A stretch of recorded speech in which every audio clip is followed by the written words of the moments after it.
soy Teresa Navarro, mujer con discapacidad y bueno, reivindicar desde mi puesto de defensora de las personas con discapacidad y también como presidenta del PREDIC de Comunidad Valenciana y de otras entidades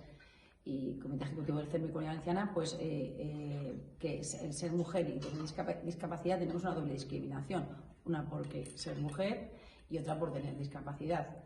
Con lo cual, al hacerte un hueco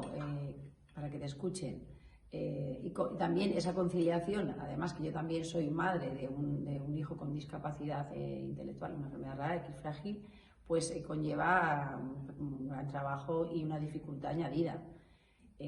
Con lo cual, pues las mujeres tenemos que seguir luchando, estar en puestos de responsabilidad para reivindicar nuestros derechos y que se nos escuche.